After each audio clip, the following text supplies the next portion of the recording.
Yo, good evening. Happy 2026 USA, International Canada, Long Island, aka Strong Island, plus the 5 spots of Brooklyn, Bronx, Manhattan, Staten Island, and Queens, alongside with the tri state areas of New Jersey, Connecticut, plus the 5 boroughs. This is your man and homie, G Money Stacks, aka the Gregonator.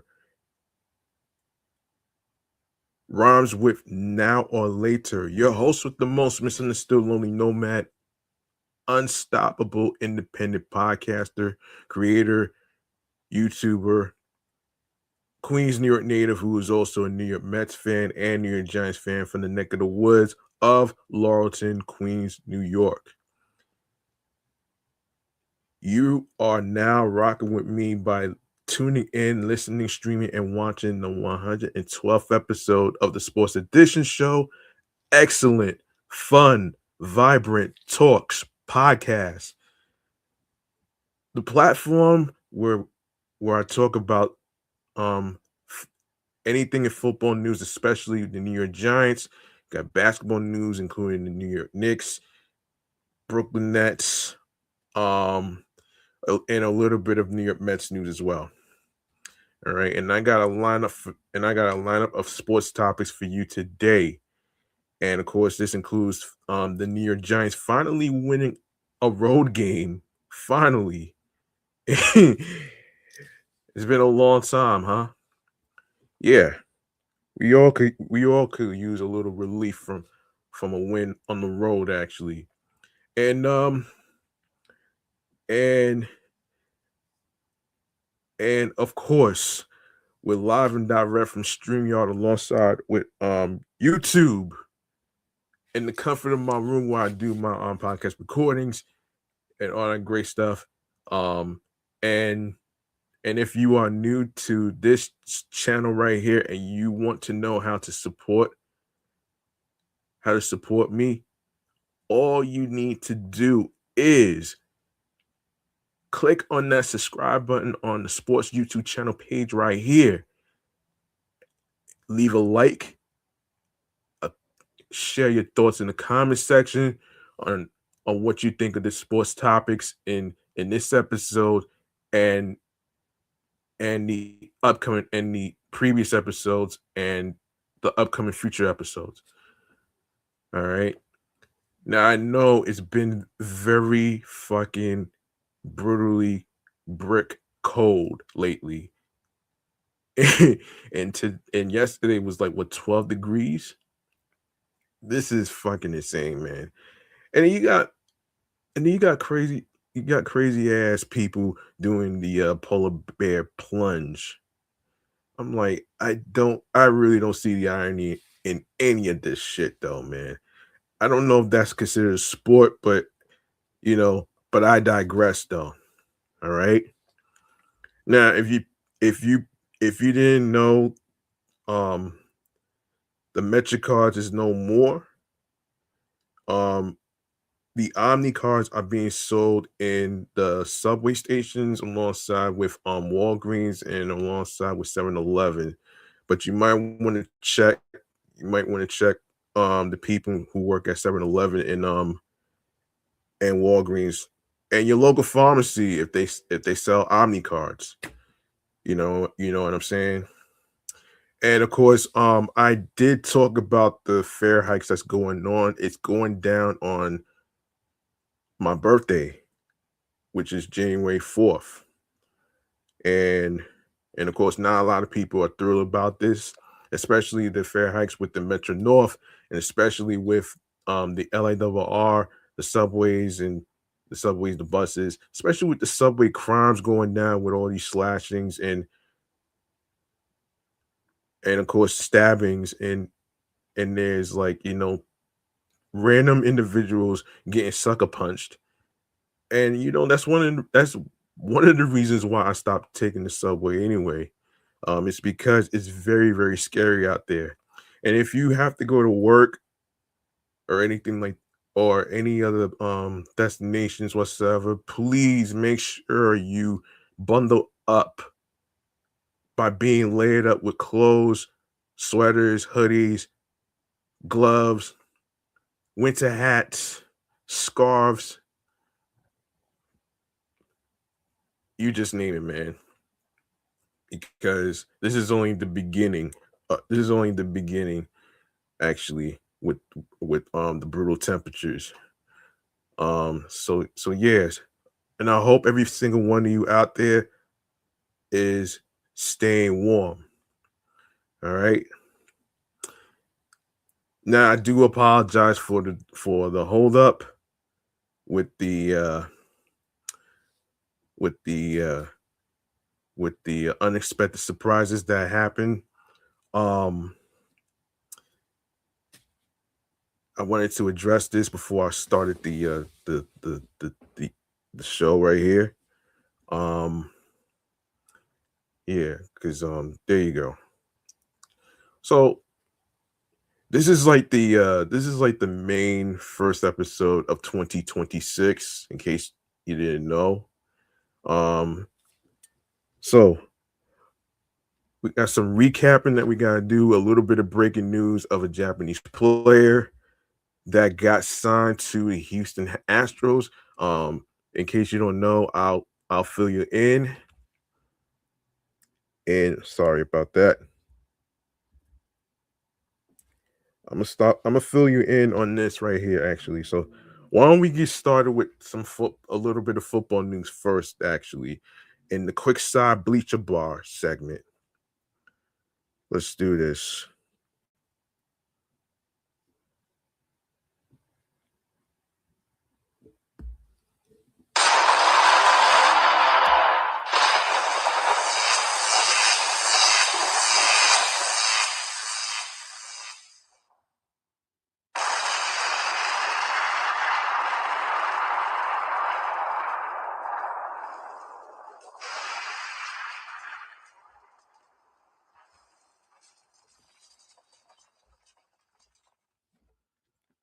All right.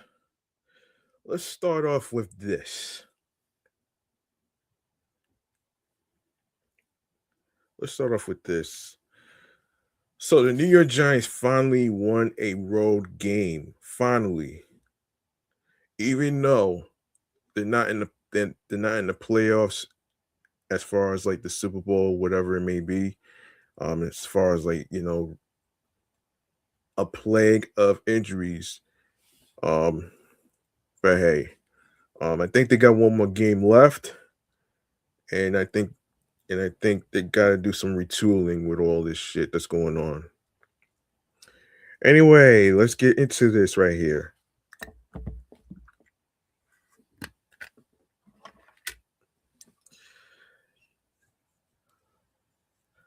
All right.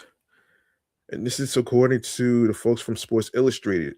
All right, so for once, the New York Giants special teams were darn near perfect. The Giants appeared to have found a reliable kicker in Ben Sauls, while Deontay Banks seems to have found his calling as a kickoff returner. And punter Jamie Gillen didn't have his usual clunker. Let's jump into the individual performances of note. All right. Um, all right, so starting with Ben Sauls, it seems unanimous that this rookie has brought a level of reliability to this position that the team has been missing all year. He kicked very well last week in the very windy conditions, and in his second game as a pro in a dome, he converted two rather pedestrian field goals of 23 and 32 yards. The good news is that the two field goals and the four extra points, including one from 15 yards back due to a celebration penalty, were completely stress free. High and right down the middle, smooth mechanics, the ball jumping off his foot, which is unusual though, man. Oh shit, so far so good. Jamie Gillen Punting just twice, both of Gillen's punts were returned for a total of 1 yard. Casey Kreiter, nothing to see other than more professional deep snapping. Gunna um Gunna all Zeus hold on, all Zewski. Gunna all Zewski. Once again, um Preston with his ball tracking and ball security.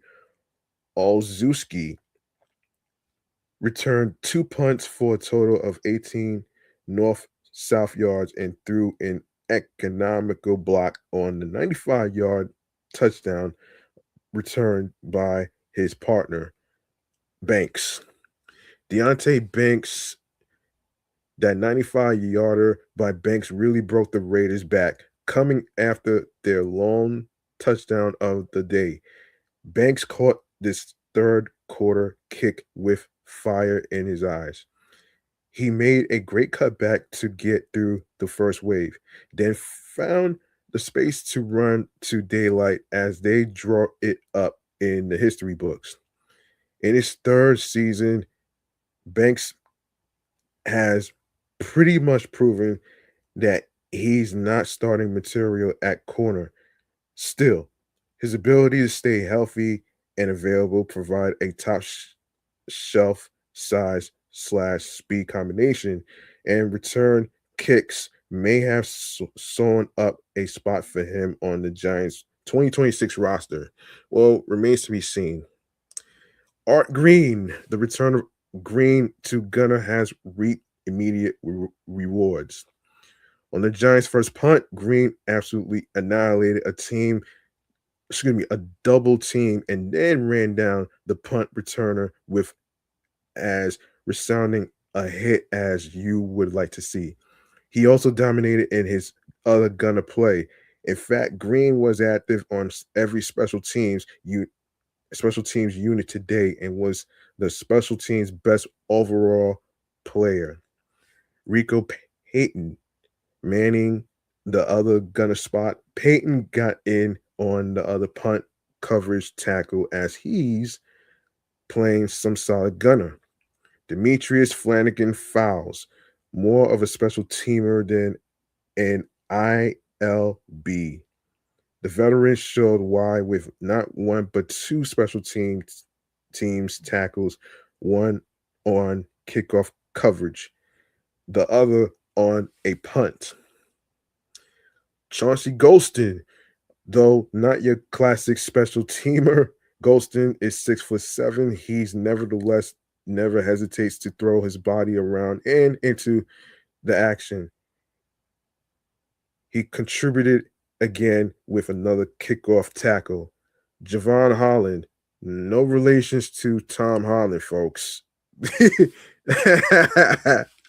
Oh shit. The risk of playing your starters in special teams coverages came home to roost this weekend when Holland was hit from the side while attacking the first line of kickoff coverage. Holland paid for his aggressive approach with a knee injury that knocked him out of the game. Let's hope it's not serious. Yikes. Yikes.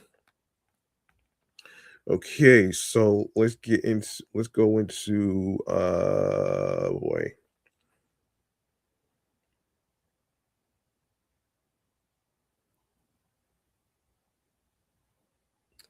Let me see.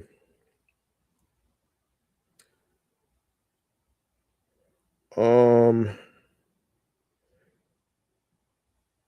where was I?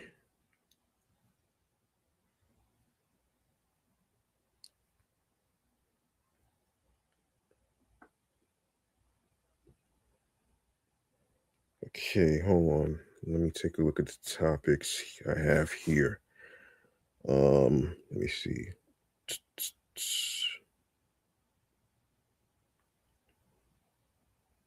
Hmm. All right. All right. May have some more Giants news actually. Let's see. Let me see.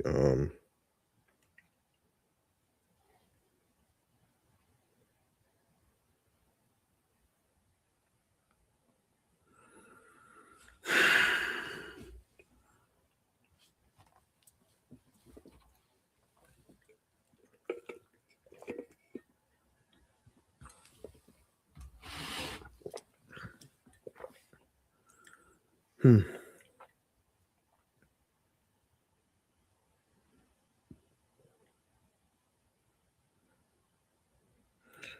Okay, let's see what we got here.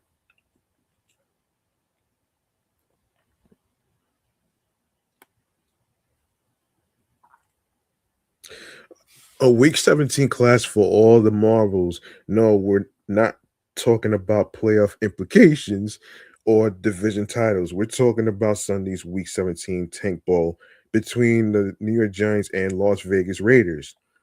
The number one overall pick at the 2026 NFL draft is up for grabs. Both teams are 2 and 13. Actually, they're 3 and 13, which is tied for the worst record in the league with just 2 games remaining. This marks the fourth time in NFL history since the merger in 1970 that 2 teams with the worst records in the league meet in the final 2 weeks of the regular season. It's more surprising that the Raiders are in this situation. Quarterback Geno Smith appeared to turn the corner in his late stage development to be a legitimate franchise passer. That has not happened, especially behind the worst offensive line in all of football. The Giants are on a 9-game losing streak with little signs of improvement after firing head coach Brian Dable after a Week 10 loss to the Chicago Bears and elevating offensive coordinator Mike Kafka to interim head coach. Rookie quarterback Jackson Dart has regressed since the coaching change in offense offense that is missing 2 of its important pieces in wide receiver Malik Neighbors and running back Cam Scatterboo. Granted, they were not going to reverse Big Blue's fortunes that much. Securing the number one pick would likely be more important for Las Vegas, considering they need a franchise quarterback, which the Giants already seem to have in Dart, despite his difficulties working with Kafka. Should the Giants come away with that top pick, though, they can trade it to a quarterback needy team to accrue more future assets. Say a top five pick and another future first rounder. This surrounds an otherwise worthless game with plenty of intrigue. Just don't expect the football to be any good. Let's see. Let me see.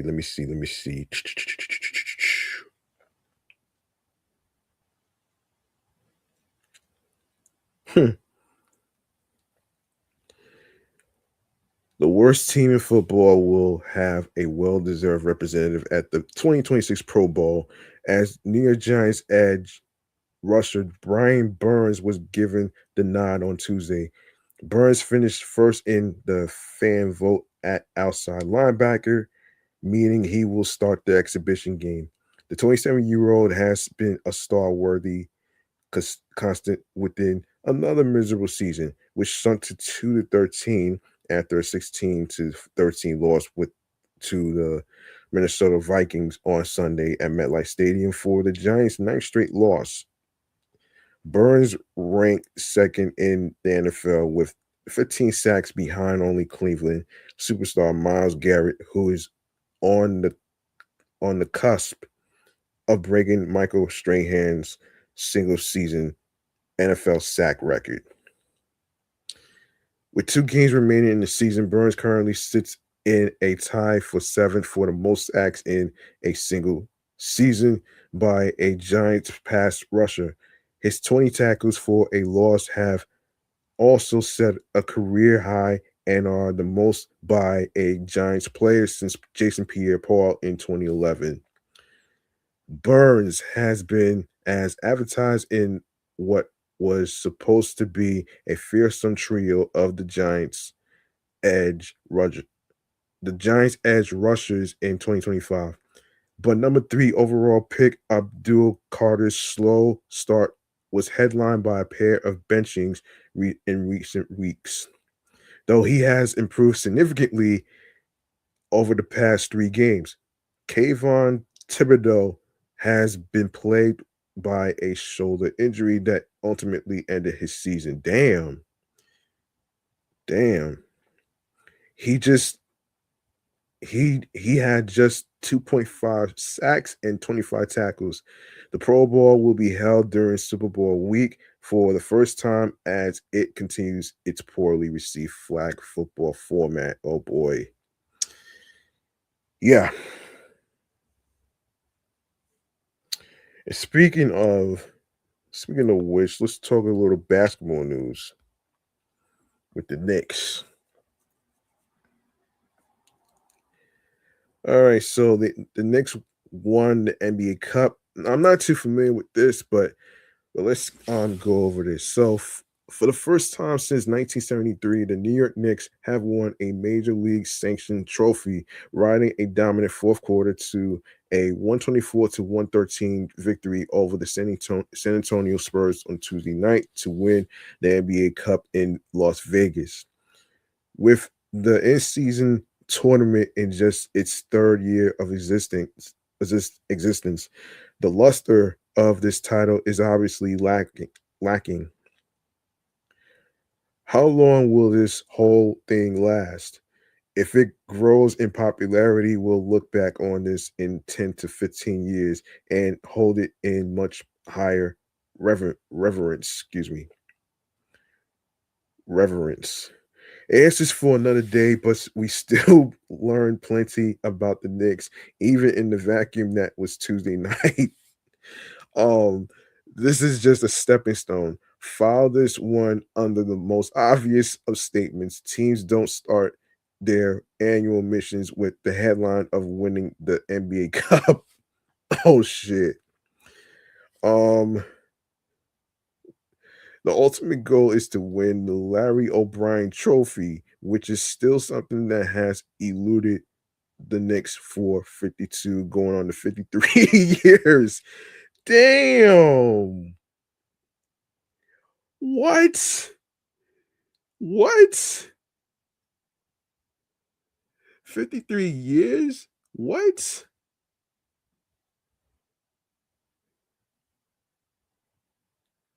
You gotta be fucking kidding me.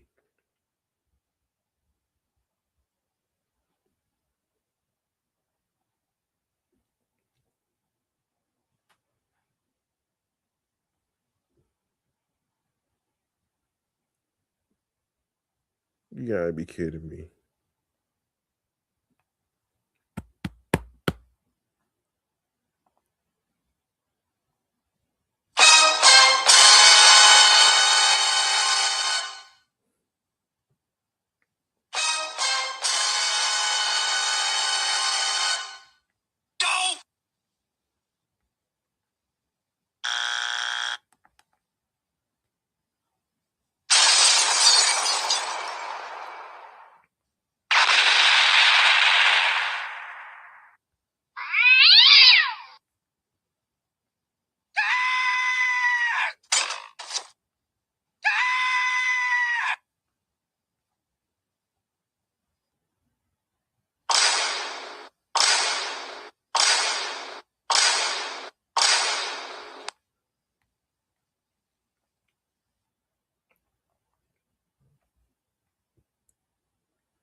Oh my man!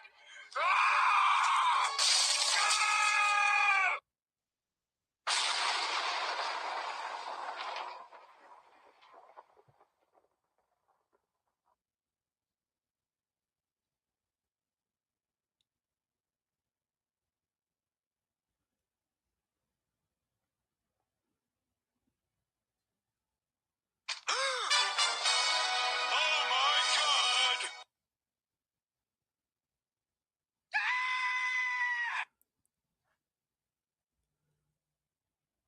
All right. Before I continue, I want to give some credit to the creators of The Simpsons, Matt Groening, and along with the producers, the directors, the actors and actresses and stuff. And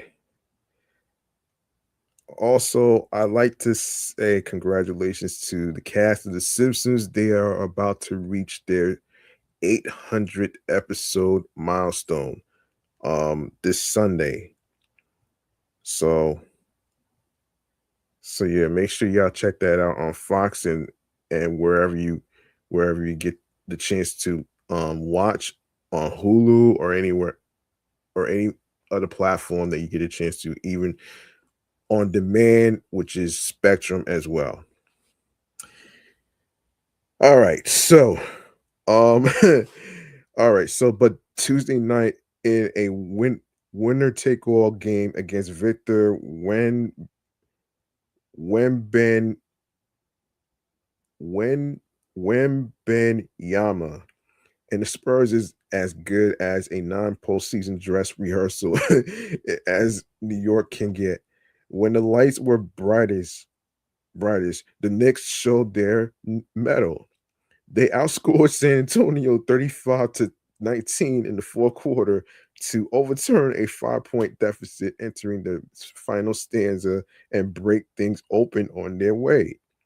In quote, uh, it's a goal of ours that we get to check off. Star guard Jalen Brunson, who dropped 25 points and 8 assists.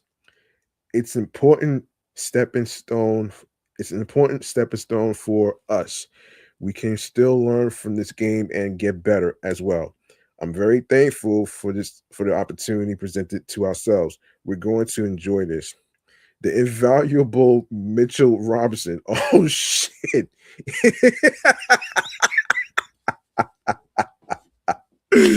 Oh shit. He is injury prone. Sometimes is lost among the bigger names on the roster, whether that can be Brunson or Carl Anthony Towns or OG Anunobu Anunobi and and is not going to give you 30 minutes per night on the floor. But when the stars align, center Mitchell Robinson is indispensable, a game breaker, a quintessential immovable object. That is exactly why what he was in the NBA Cup final. Robinson played just 18 minutes with 4 points, um, but hauled down a staggering 15 rebounds, and 10 of them were on the offensive glass. In a span of just 1 minute and 6 seconds early in the fourth quarter, he pulled down 5 of those offensive rebounds, the final one of that run directly leading to a Jordan Clarkson three-pointer that puts the Knicks up 97 to 94. Capped off a 16-2 run between the third and fourth quarters and provided a lead they would never relinquish. He single-handedly out rebounded the Spurs in the fourth quarter, hauling down 8 boards compared to San Antonio's 6. All right.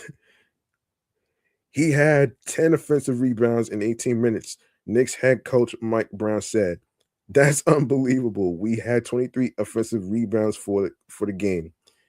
He had 10. OG had 4. Towns had 4.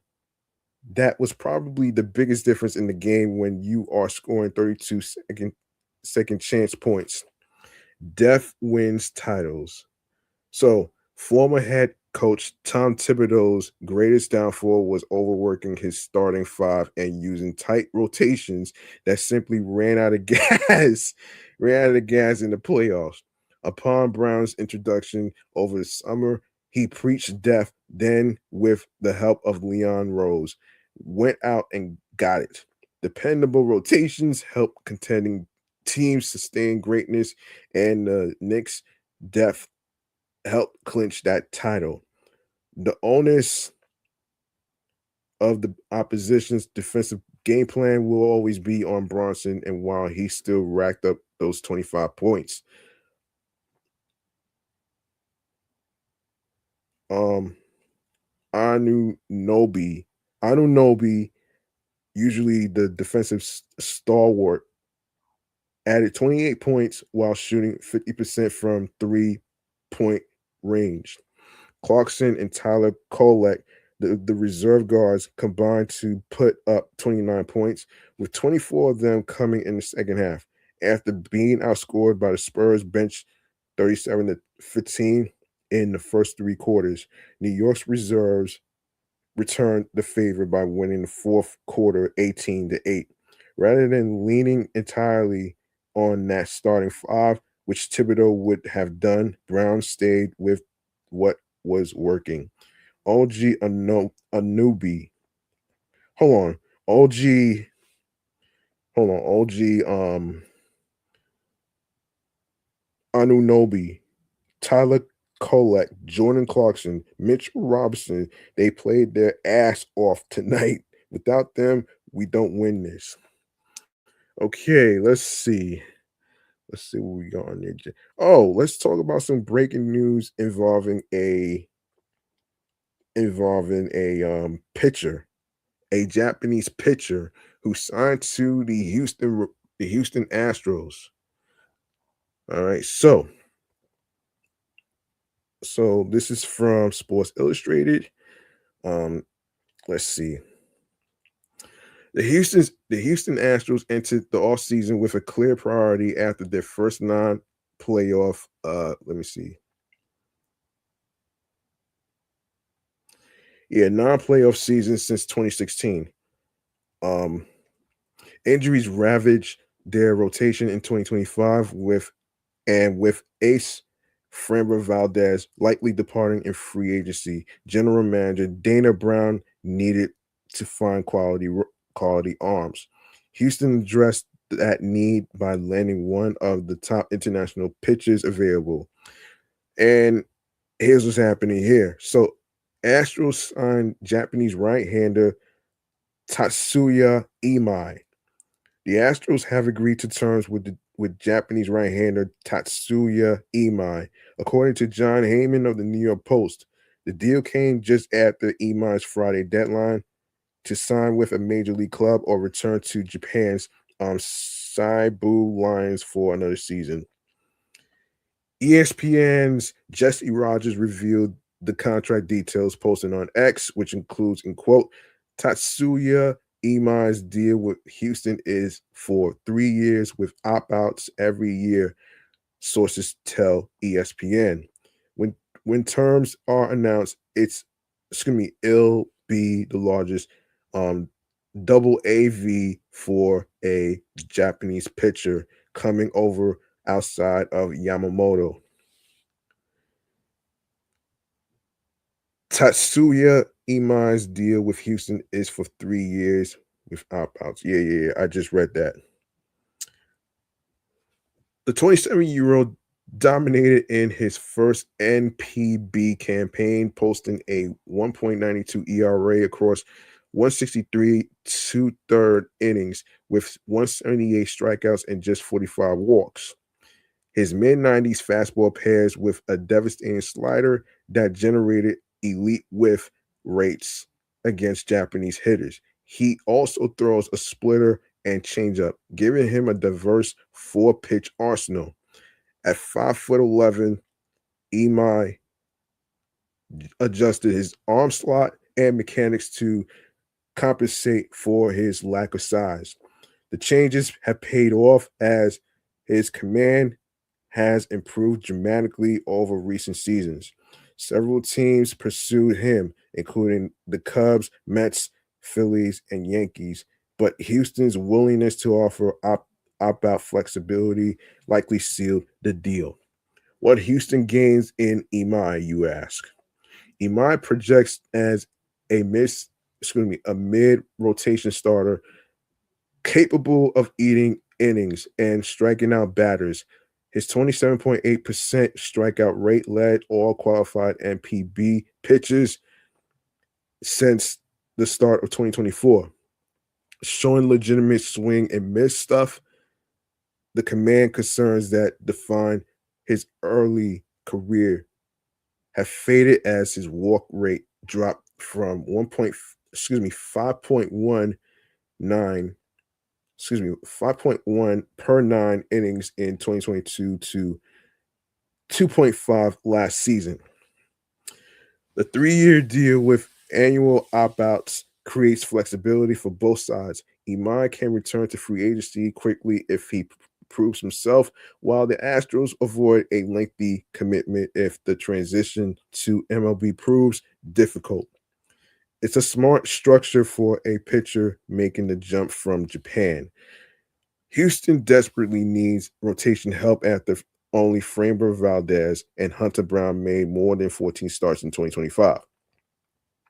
The Astros previously made budget-conscious pitching additions like Mike Burrows via trade and Ryan Weiss from Korea. Imai represents their most significant pitching acquisition and should not slot in behind Hunter Brown near the top of the rotation. The signing fits Dana Brown's approach, of finding value across different markets rather than chasing premium free agents. Houston will owe the Saibu Lions a posting fee calculated at 20% of the first $25 million, 17.5%, and 17.5% of the next $25 million, and 15% beyond that. Okay, hold on. Hold on a second.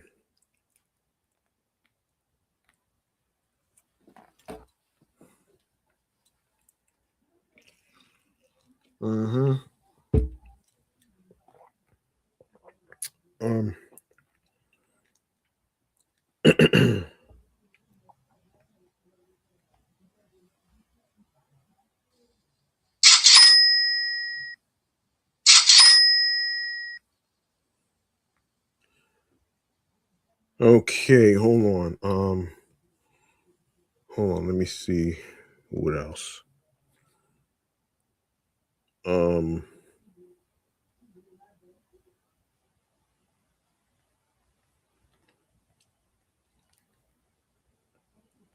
Hold on. Something would be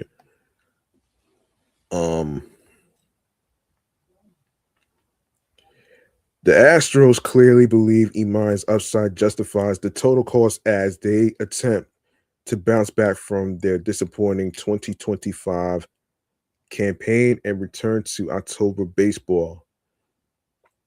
Okay. Speaking of signings, we gotta talk about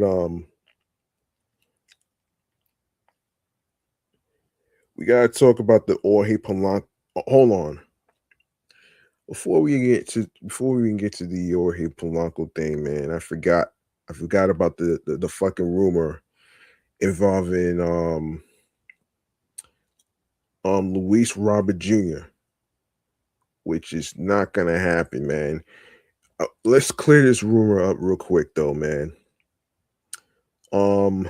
Okay, so The New York Mets lineup figures to be a much different group in 2026 with Pete Alonso and Brandon Nimmo gone while Marcus Simeon and Jorge Polanco are in. The biggest position of need for the Mets right now appears to be the outfield, where only Juan Soto, Tyrone Taylor are under contract at the league level, and it looks as if David Stearns um, may have a trade target in mind to bolster that group. Next up for the Chicago White Sox after the Munetaka Murakami signing, they still would like to move center fielder Luis Robert Jr. for pitching depth and are engaged in talks with the New York Mets and Cincinnati Reds. So it's nothing official quite yet though. I really doubt that they are going to actually gut the farm for a player who is not the same as he used to be because of the injuries and all that other stuff, man. He does have a history of injuries, so there you go, right there. So USA Today's Bob Nightingale is reporting that the Mets are in trade talks with the Chicago White Sox about outfielder Luis Robert Jr.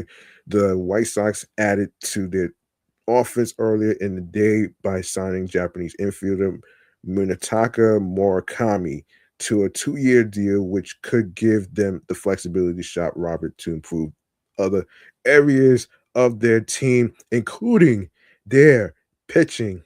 While White Sox infielder Munetaka Murakami reportedly agreed to 2-year to a 2-year deal per multiple reports, including MLB's Fine Sand. Okay, the Mets were in discussions with the White Sox about a Robert trade. Excuse me, Robert trade prior to the trade deadline, but couldn't close a deal as Chicago reportedly asked for top prospects like Jonathan in packages. Robert is 28. He's coming off a down year offensively where he hit 223 with 14 home runs, 53 RBIs, and a 661 OPS in 110 games. Luis Robert Jr. has been a polarizing name for some, but he's an elite defensive center fielder with elite speed. His offense has been down the last few seasons, but he finished strong at the plate in 2025. Stearns could see some value with Robert as a defender who rated as an above average fielder in center and recorded 7 outs above average in 2025. Acquiring Robert will allow the Mets to begin Carson Benge's career in left field as Nimmo's replacement, which could be a better defensive fit for him at this stage of his development. What a Luis Robert Jr. trade could look like for the Mets. Robert is under contract for 2026 at $20 million and has a club option for 2027 at the same rate, meaning the Mets would theoretically have 2 years of control if Robert rebounds with a change of scenery. It is unclear what the White Sox priority would be in a Robert trade. There have been conflicting rumors circulating that earlier discussions this winter had Chicago asking New York to pick up Roberts' entire salary while parting with top prospects as well. A stance the Mets balked at. Nightingale's commentary on pitching depth offers some insight into what Chicago could want now, which could make the Mets an intriguing match for the White Sox. While Stearns would likely balk at including one of his top pitching prospects, Tong or Brendan Sproat, for a potential rental of Robert, they could satisfy the White Sox desires by moving a surplus big league starter like David Peterson or Corey Seager instead. Ah, man. Seager could make the money closer to a wash while giving the White Sox a chance at rebuilding his value at a reasonable rate for the next 2 years.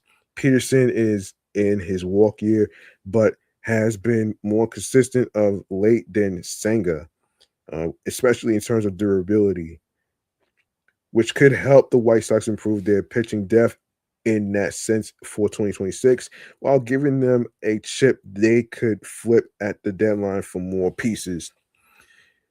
A 1-for-1 swap of either Peterson or Singer likely wouldn't be enough to get the job done. So a deal could expand to include one of the team's excess young infielders. Luis Angel Acuna, Mark Vientos, and Ronnie Mauricio, and a pitching prospect outside the organization's top 10 prospects, such as right-handed pitcher Will Watson. Vientos is someone the White Sox have liked in the past and is in a tricky spot for the Mets, who have to either commit to moving him to first base or as their primary DH to get the most value out of him in 2026.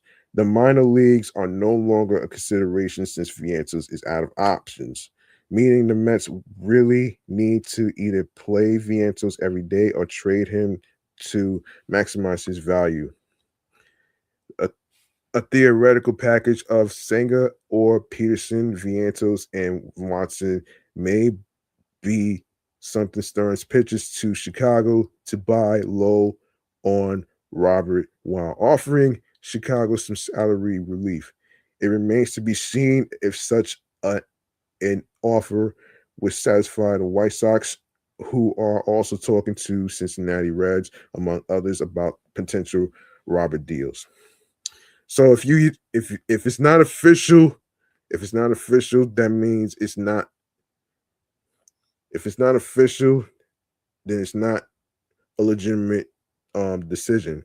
So they're still in talks, but please do not bring Luis Robert Jr. here. Do not do this. Anyway, let's see.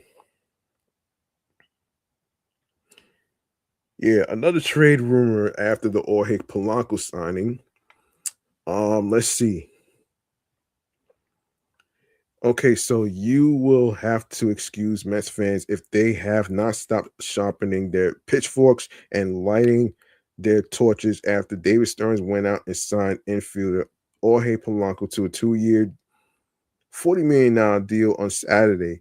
New York's president of baseball operations effectively brought in a career second baseman coming off one of the best offensive seasons of his career with 26 home runs and an 813 OPS to replace franchise home run king Pete Alonso, who flocked to Baltimore for a 5-year, $155 million deal with the Orioles. The Mets never extended an offer to Alonso, while Polanco has made just a single MLB appearance at first base and never recorded a chance. Actually, yeah, he actually from what Jake Brown was talking about in Mets Daily, he's been working on playing first base for a year. So, we have to see how he does in spring training before we even fucking write him off. And I hate when some of the Met fans are basically writing off Mark Vientos. The thing is, you can't really trade Vientos because of the fact that his value is too low. How are you gonna trade somebody whose value is too low? Are you a fucking moron? Just think about it, man. Anyway, yeah. Oh man. So let me see. Where was I? Yeah.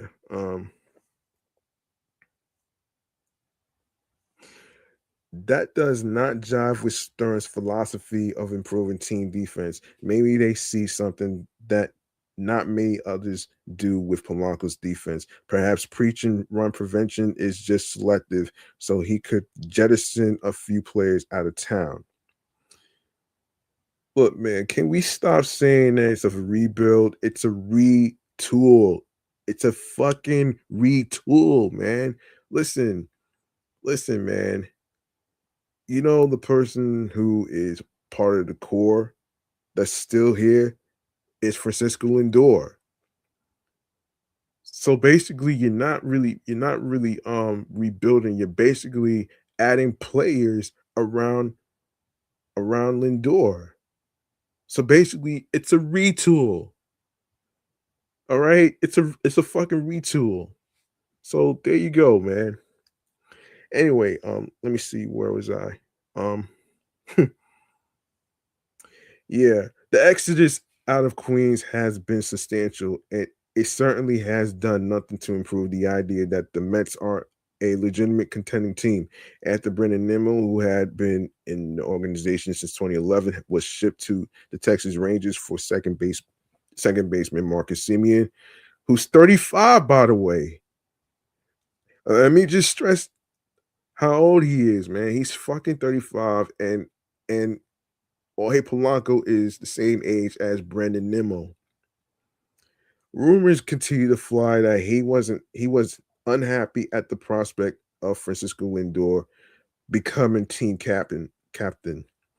A day before Alonso took the long-term big money deal, he was thirsting for star closer Edwin Diaz took the $3 million extra to join the Los Angeles Dodgers, who are looking to become the first team since the 1988 to 2000 Yankees to three-peat. I already talked about that the in the last episode of episode 111. Y'all more than welcome to actually check that episode out.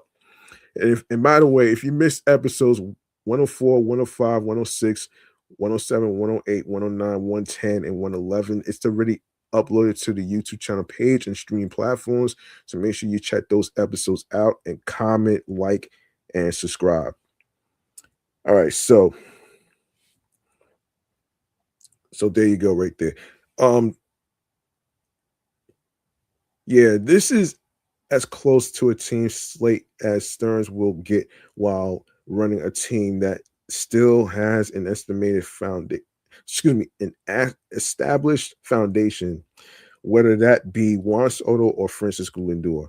But how he has responded to losing three vital cogs of the Mets machine is as telling as ever.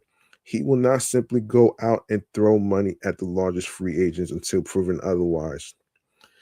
New York still needs an outfielder, particularly one with some pop, to replace Nimmo in left. While top prospect Carson Benge will begin spring training with a fast track to the starting center field job, should he have a good camp, starting pitching is a must after the rotation imploded from June on. Outside of Nolan McLean and Clay Holmes, it appears that there is not much else the Mets can rely on. Stearns is reportedly in talks with the San Diego Padres to help tick off some of those items on the checklist in what is being teased as a significant multi-year deal. Though the prospect of Lindor going out west for, say, Fernando Tatis Jr. is steeped more in a myth than anything. In other words, man, that shit's not gonna happen. All right, it's a fucking pipe dream. So, stop dreaming. Padres starter Nick Pivetta, coming off a career in which he went 13-5 with a 2.87 ERA with 190 strikeouts, is among Stearns' targets. Excuse me. San Diego would be wise to sell high value while they can, considering the 32-year-old right-hander had not had a season with a sub 4.00 ERA. Wait, hold on. negative. Wait, is it negative 4.00 ERA? Nah. Yeah, it's 4.00 ERA. In any of the first eight MLB seasons, Pavetta also fits the mold of bargain finds that Stearns loves to take flyers on rather rather than signing big name free agents to big money deals. Of course, Steve. Yeah. Yeah. Outfielder Ramon Laureano would be another logical town to inquire about. The 31-year-old tied a career high with 24 home runs to go with 76 RBIs and an 855 OPS. He is capable of playing a sound left field to replace Nimmo, and the $6.5 million club option that was exercised on his contract for 2026 is far cheaper than what Stearns would pay for Cody Bellinger or Kyle Tucker. Out of those, out of those two, I don't think that's happening. Though Laureano does not move the needle nearly as much. What could provide a necessary arrival of good feeling is the Mets' interest in the Padres' bullpen targets, specifically fireballing strikeout machine Mason Miller to provide another closing option next to Devin Williams, who's already signed to be the closer. So, or southpaw Adrian Morjan, excuse me, Adrian Morjan, um, who had a 2.08 ERA across 73.2 innings of work in 2025. After Diaz's exit, the Mets' bullpen cupboard is bare, with Williams, Brooks Raley, and AJ Minter as the only legitimate options to work with. It would obviously take a significant return to acquire such a package, and one of the club's top pitching prospects, Jonathan, would likely headline a return. New York can also dangle David Peterson and Kodai Senga in front of a Padres team that still needs to bolster its pitching staff too. All right, let's see. Let me see. All right, so Jorge Polanco, let me just he did a conference actually.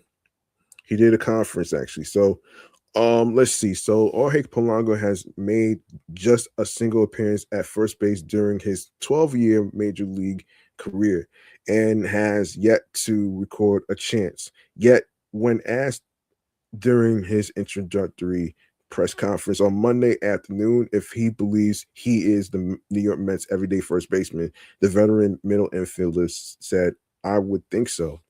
David Stearns and the Mets appear to feel that way too, as the club's president of baseball operations, rather, previously stated that Polanco would get the majority of his at bats as a first baseman and a designated hitter. After the two parties agreed to a 2-year, $40 million deal last week, the conversations with the Mets were pretty easy during free agency, Polanco said through team translator Alan Suero. I was already making that transition last year when I was with Seattle. That was a pretty easy conversation for me to have, especially because I was offering my services as a first baseman, second baseman, third baseman. So when the Mets asked if I was able to play a little bit of first, I was definitely willing to do that right away. The 32-year-old revealed that there was mutual interest between him and his former club, the Mariners, about playing first base. He worked closely with coaches Perry Hill and Manny Acta in pregame routines to acclimate to the position. End quote. The biggest difference is the position that you get into to receive pickoffs or picks or just getting to the base. That's the toughest transition for me because that's very different than when you are playing in the middle of the infield. But I think with my experience of playing second, third short. It allows me to be an athlete. And I think that my athleticism will help me when I'm playing first base. Offensively, Polanco is coming off one of his finest all around seasons, posting 26 home runs with 78 RBIs and an 821 OPS while helping Seattle reach the ALCS. Among his most eye-catching stats a re- was a remarkable reduction in his strikeout rate, which dwindles from 29.2% in 2024 to 15.6% in 2025. That's the largest single season drop in strikeout rate in MLB history. I have a hitting coach that I've been working with, and we kind of got back to where I was early on in my career, where I wasn't striking out as much, Polanco said. I was putting the ball in play more. I was really battling in the at bats. Once we were able to switch the mechanics, I was able to return to the player I was earlier on in my career. Still, this is a significant gamble coming from a Mets team that let their franchise first baseman and home run king Pete Alonso walk to the Baltimore Orioles on a 5-year, 155 million dollar deal without even extending an offer his way. That came one day after losing All-Star closer Edwin Diaz to the Los Angeles Dodgers. I talked about that in the previous episode, so y'all can check that out as well. I've expressed I've expressed what I felt, how there is a fucking pattern in terms of the front office and the Mets organization and all that other stuff. That's like basically training away good players. So y'all can listen to that episode as well. Um, um, it was definitely surprising that they both left, Polanco said. But at the same time, it's also a business. Edwin is one of the best closers in baseball. Pete Alonso is one of the best first basemen in baseball. So it did surprise me a bit. But once you get into free agency, the business does take over. All right, let's see. What else in Mets news we got to talk about here?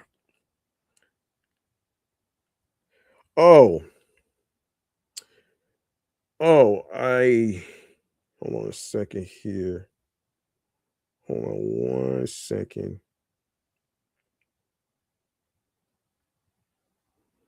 Hold on, the Mets.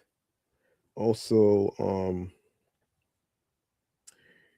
yeah, he didn't. Yeah, the Mets did not bring back Tyler Rodgers. They did not bring him back. So unfortunately, another member of the 2025 Mets bullpen is waving goodbye to Queens. Right-hander Tyler Rodgers has agreed to a 3-year, $37 million contract with the Blue Jays.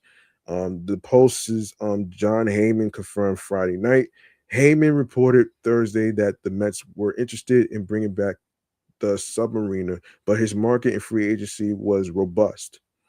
That market apparently included the Blue Jays, who gave the 34-year-old Rodgers a 4th-year vesting option that could increase the value of the deal to $48 million. The contract does not include any deferrals. Rodgers was one of the three relievers, along with Ryan Helsley, who's with the Baltimore Orioles right now, and Gregory Soto, who's also with the Pittsburgh Pirates, whom the Mets acquired at the trade deadline in their ill-fated attempt to form a super bullpen down the stretch. After coming over from the Giants, Rodgers by far had the the most success out of the three arms, pitching to a 2.30 ERA and whip. Hold on, 1.098 whip over 27 and one-third innings. His appearance his appearances between San Francisco and New York led the majors. Rodgers is a sinker slider pitcher, and what he lacks in velocity, his sinker is nearly 11 miles per hour slower than the MLB average. He makes up for in, in inducing weak contact. Opponents have hit just 241, 285, 344 against him and his funky delivery. Across 424 career innings, he holds a 2.76 ERA despite accumulating just 306 strikeouts. Let's see. Only once has he finished a season with an ERA above 4.00, and that came in the COVID shortened 2020 campaign. Rodgers marks the third Mets reliever this week to leave New York for another club. Edwin Diaz signed a 3-year, $69 million contract with the Dodgers, while Soto inked a 1-year, $7.75 million contract with the Padres. Toronto, which came 2 outs shy of winning the World Series, already signed top starter Dylan Cease to a $210 million deal this offseason and now locks down one of the most consistent relievers in the game this decade. Oof. Yeah.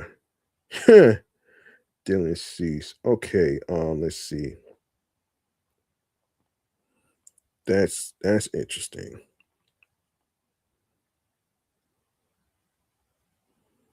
That's interesting. Um, hmm.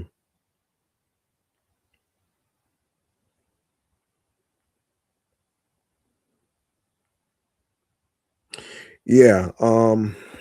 Okay. Okay. Hmm. All right. Let's go to. Yeah. Obviously. Obviously. I meant to. Hold on. I meant to do. Mm,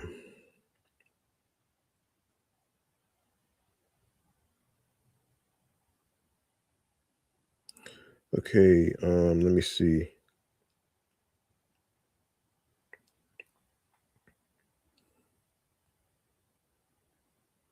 Hold on. Um.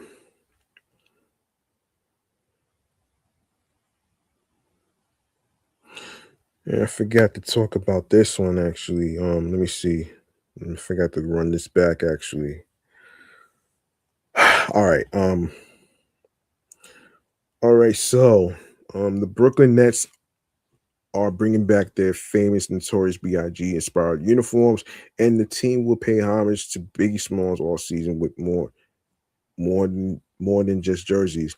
First introduced in 2018, the Brooklyn Camel City Edition uniforms are trimmed with colorful Coogee inspired stripes meant to represent the diversity of cultures in Brooklyn and the diversity of the Nets fan base. At the bottom of the jersey is a shout out to Biggie's neighborhood, a Best Eye patch designed by local graphic artist Eric Hayes. The jerseys sold out almost instantly when they were released in 2018, according to the team, and are one of the most popular Nets jerseys of all time. For years, the team has worked to honor and collaborate with local artists and icons. Last year's City Edition uniforms were designed by local artist Cause, and in 2022, paid tribute to beloved artist Jean Mitchell Basquiat. Hmm. The revival of the Brooklyn Camel uniform is part of the NBA's league-wide City Edition remix, as every team brings back a remix version of a past uniform. Andrew Carson, the executive vice president of sports and marketing at the Nets parent company, Brooklyn Sports and Entertainment said he was incredibly excited to bring back the uniforms to pay tribute to one of Brooklyn's most enduring cultural icons. The Notorious B.I.G., aka Biggie Smalls, embodies the relentless hustle, unfiltered authenticity, and audacious creativity that continue to define this borough. And celebrating his legacy through our uniforms allows us to share his story with a new generation of fans, Carson said. We are honored to deepen our partnership with the state of the Notorious B.I.G. and look forward to continuing our collaborative efforts to honor his impact in Brooklyn and around the world. Players would don the jerseys first time this for the first time this season that took place on September 27th public practice session at um, at the Potomac Playground in Bed-Stuy, where Biggie grew up. They'll wear the uniforms at 11 games this season, eight at home in Brooklyn and 3 away. Let's see. But the homage doesn't end there. Throughout the season, the Nets will partner with Biggie's estate to celebrate the artist and his legacy. Barclays Center will be outfitted with a special Biggie themed court, and the team will host several Biggie nights with special giveaways and entertainment. So yeah, I'm not gonna go to I'm not gonna go there on the okay, so yeah, so more programs will be announced as the season progresses. You can't talk about Brooklyn without invoking the sentiment spread love the Brooklyn way, said Elliot um, Osagi, CEO and founder of Benin City Entertainment, which manages Biggie's brand. The Notorious B.I.G. rep Brooklyn to the fullest and had a resounding effect on everyone who calls Brooklyn home. His influence is unmatched, and it is an immense privilege to honor Biggie Smalls and his legacy as one of the most influential cultural icons of all time. Asagi said the season's collaboration is a true gift to day one fans and all those Biggie fans yet to be. The Brooklyn Nets, yeah, I'm not gonna go into that right there. So there you go, right there. I think this is probably gonna be more in the future, so we'll see what happens actually. Let's see. Let me see. Um, so let's see. So let me see what else. What else we got to talk about here? Yeah, of course, Drew Smith, the longtime Mets reliever who signed a $1 million contract um, for the 2025 season with a $2 million club option for 2026, is set to be a free agent after the Mets declined the option. The team announced today. Smith, who is now 32, in has been in the organization since 2017 when he was acquired from the Tampa Bay Rays for Lucas Duda at the trade deadline that season. Prior to that, Smith was drafted by the Detroit Tigers out of Dallas Baptist University in the third round in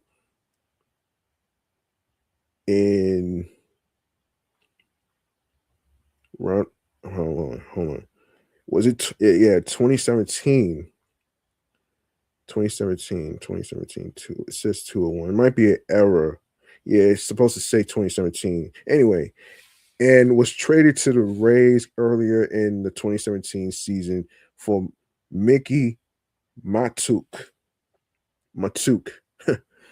um, Smith was a mainstay in the middle of the Mets bullpen from 2018 to 2024, pitching in 191 games, earning a 12-13 record, 5 saves, a 3.48 ERA, 0.6 F WAR, a 24.5% strikeout rate, and a 9.3 walk rate.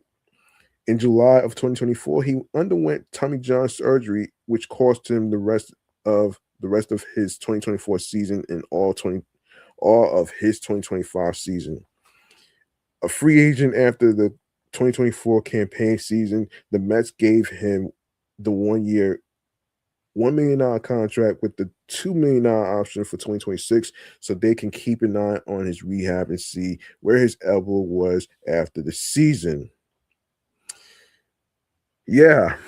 Um, yeah, that's tough, man. That's fucking tough, man. That's really tough. Um, yeah, so while this does not necessarily mean his time in Queens is absolutely over, it is possible they would like him back on a contract with less major league guarantees, like a minor league contract or a split contract. He is not able to sign anywhere of his choosing and get his career back on track. Let me see. Let me see. Let me see. Let me see. Let me see. Let me see. Let me see. If there's anything else? Hold on. Something I wanted to talk about too, actually. Um, just give me 1 second.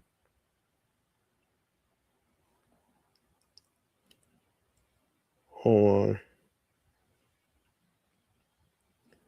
Hold on 1 second here. Yeah, I wanna recap the road jerseys actually. Yeah, I want to recap the New York Mets road jerseys. As you can see in the episode title, which is New York Mets got um the New York Mets got some new road jerseys. So let's go over this actually as a recap. So the Mets will have a different look this season, an exclusive with Uni Watch. The Mets have shared a redesign of their road jerseys, the classic the classic road grays and a blue alternate, which received mixed reviews when it was unveiled a few weeks ago at Amazing Day. Changes to the road grays include removal of the blue piping by the sleeves, replaced with a blue stripe that is by the sleeves and collar. The numbers on the front are smaller than last season, and the name on the back is larger. The blue alternates, which were revealed a couple weeks ago, detailed the homage to the 1987 Mets uniforms with the script on the front. UniWatch has all the details on that jersey too. Let's see. UniWatch also reported that the black jersey and home jersey will be the same as 2024, despite rumors on social media that changes were on tap. Phil Hecken of UniWatch had thoughts on the blue alternate. So, in quote, while the new blue alternate is even worse visibly wise, plus it's a pullover with a terrible wishbone collar design, than the black alternate. The blue alternate will actually pair well with the new rolled pants, since the sleeve and collar trim match the trim on the new gray pants, wrote Hacken. That's a small consolation since the new road jerseys could have looked so much better if they simply filled in the outlines and ditched the stealth motif. As for the road jersey, Hacken needs to see them in action before offering a full opinion, but he is optimistic. The the little bit of orange between the thin royal stripes should inject just enough color to give the jersey and pants a bit of pop. He wrote. I wrote, excuse me. I also like that the stripe now ends at the hem, whereas the blue piping um, had always been placed just above the sleeve end. So there you go, right there. there you go, right there. That's the recap of the New York Mets road jerseys, actually. So there you go, right there. Let's see. Let's see. Yes, Brett Baty. Let's talk about him. He's promising at third base, actually. So let's get into this. So on Tuesday, David Stearns met with the reporters ahead of the GM meetings in Las Vegas. Of course, here's a summary of his key comments. So top 30 prospect Carson Benge will come into spring training with a chance to make our team, said Stearns. Benge, who turns 23 next year, is officially in contention for an opening day outfield job after a fast track 2025 campaign. Both Pete Alonso and Edwin Diaz would be welcomed back with open arms, but that didn't happen. That shit did not fucking happen. Um, and this whole run prevention is kind of bullshit too. Brett Baty appears to have locked up the third base job for the Mets next season. Stearns emphasized that Baty is someone we would pencil in for significant third base time, while adding that Mark Vientos is very motivated to prove that last year is the outlier, outlier, and return to his strong 2024 form.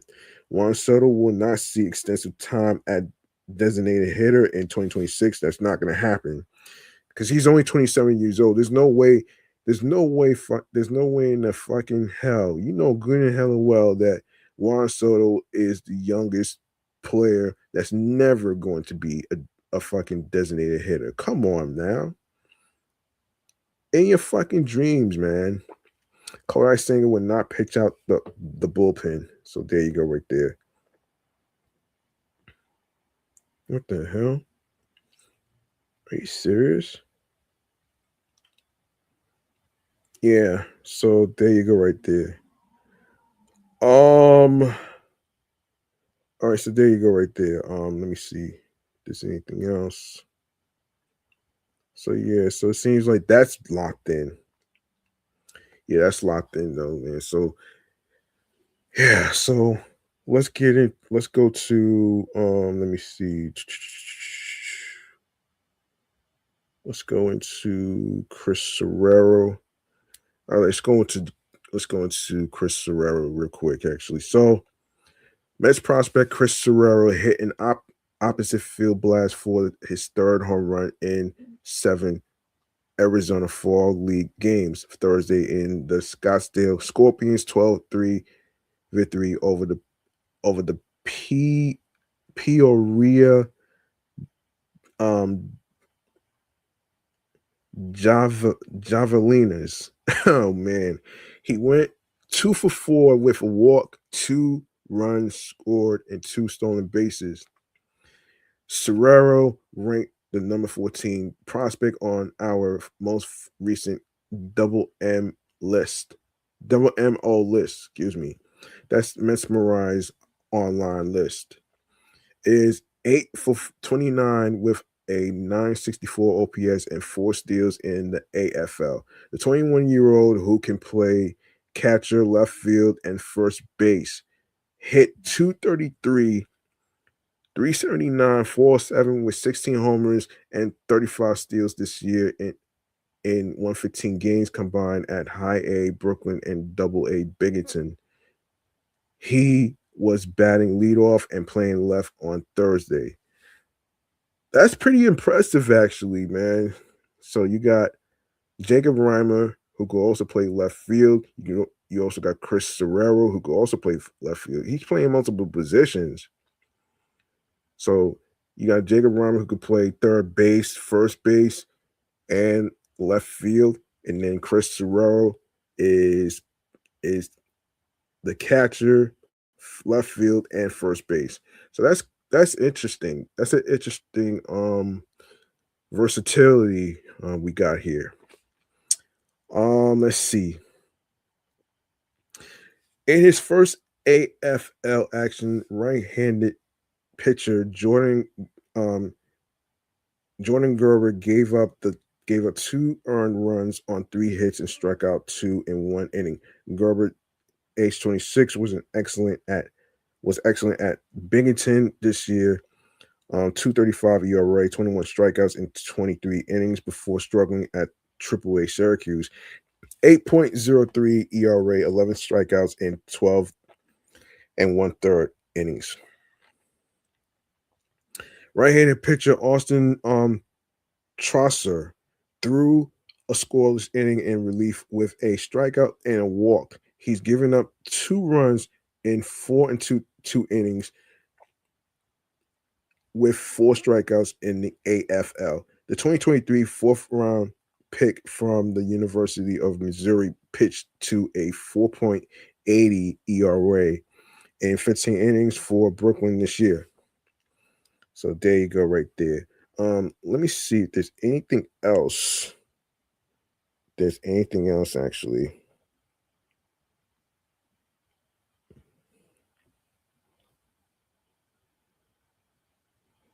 Is there anything else? Anything else? Let me see. Yeah. Yeah. So the New York Mets didn't appear too interested in bringing back Jose Castillo for next season. Castillo has taken that decision out of their hands. The left-handed pitcher is leaving MLB to sign in Japan's MPB with the Chiba Latte Marines. The Mets non-tendered Castillo earlier in November. Castillo had a wild 2025 and is looking for a bit of stability.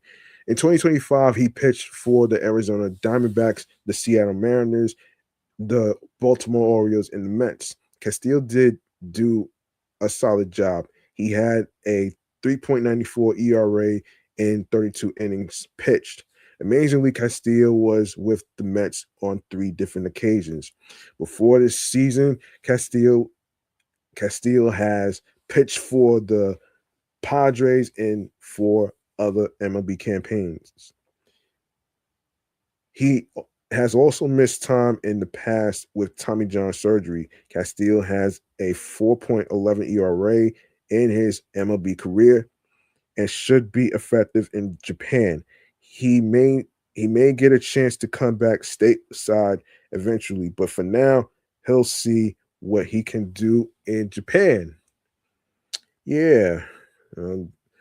Well, that's really unfortunate though, man. Unfortunately, that's really unfortunate though, man. You know what I mean? Let's see.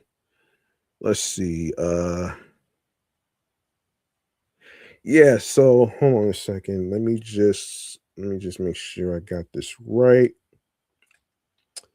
Let me make sure I got this right though. Hold on a second.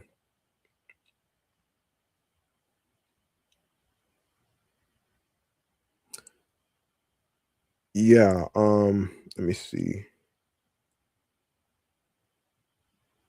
Starting pitcher. Which starting pitcher should the Mets pursue? Let me see. Yeah.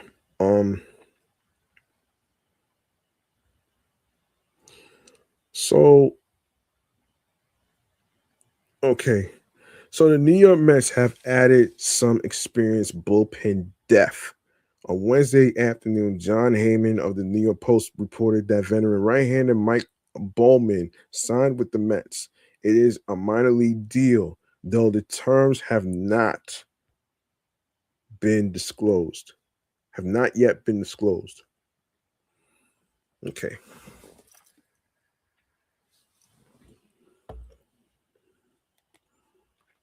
Let me see.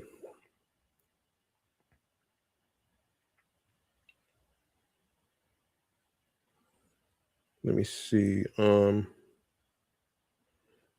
Okay.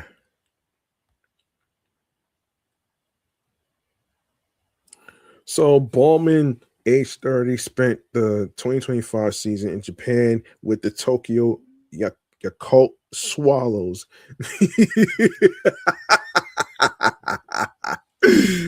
Oh man. Oh man, this is a strange name for a minor league baseball team. That's a strange, funny one right there. Oh man, Goins 0-3 with a 4.15 ERA, 1.58 WHIP, and 28 strikeouts over 26 innings between the Central League and the Eastern League. He appeared in parts of 4 MLB seasons before this past year, posting a 4.95 ERA, 1.45 WHIP, and a 7.9 strikeout rate, 9 strikeouts, rate in 134 career appearances. In 2023, Baumman made a career high 60 appearances for the Baltimore Orioles, going 10-1 with a 3.76 ERA and 1.31 WHIP over 64.2 innings. The former third round draft pick spent his entire career with the club until 2024, when he tied MLB's single season record by playing for 5 different franchises. That year, he combined for a 5.55 ERA in 57 appearances and was designated for assignment 4 times. Um, According to StatCast, Bowman ranked in the 87th percentile in average fastball velocity, 96.5 miles per hour in 2024. The 6'4" right-hander also threw a knuckle curve, slider, changeup, and sinker during his last stint in the majors. Injuries and ineffectiveness led the Mets to use an MLB record 46 pitches in 2025, a total that included 3 position players. They frequently cycled through relief call-ups to help cover innings, as their starters often struggled to provide length and tax the bullpen. New York's bullpen will look much different in 2026 following the departures of Edwin Diaz, Tyler Rodgers, Ryan Helsley, and Gregory Soto. The Mets added right-handers Devin Williams and Luke Weaver to the back end and still have lefties Brooks Raley and AJ Minter, but the remaining relief spots are still up for grabs. One idea the Mets have reportedly considered is using some of their their younger starters in multi-inning relief roles.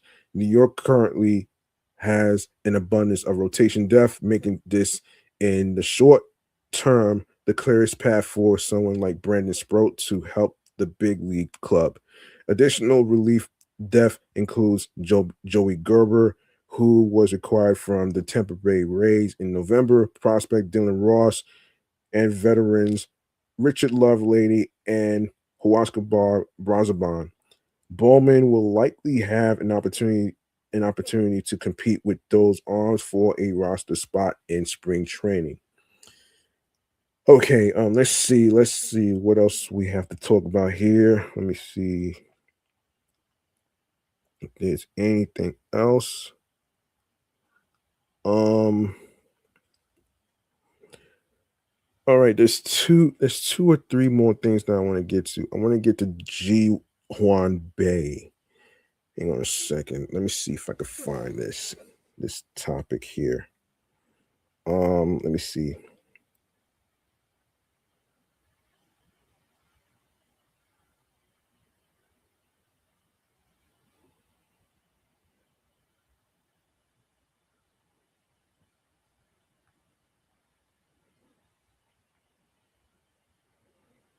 Let me see. Um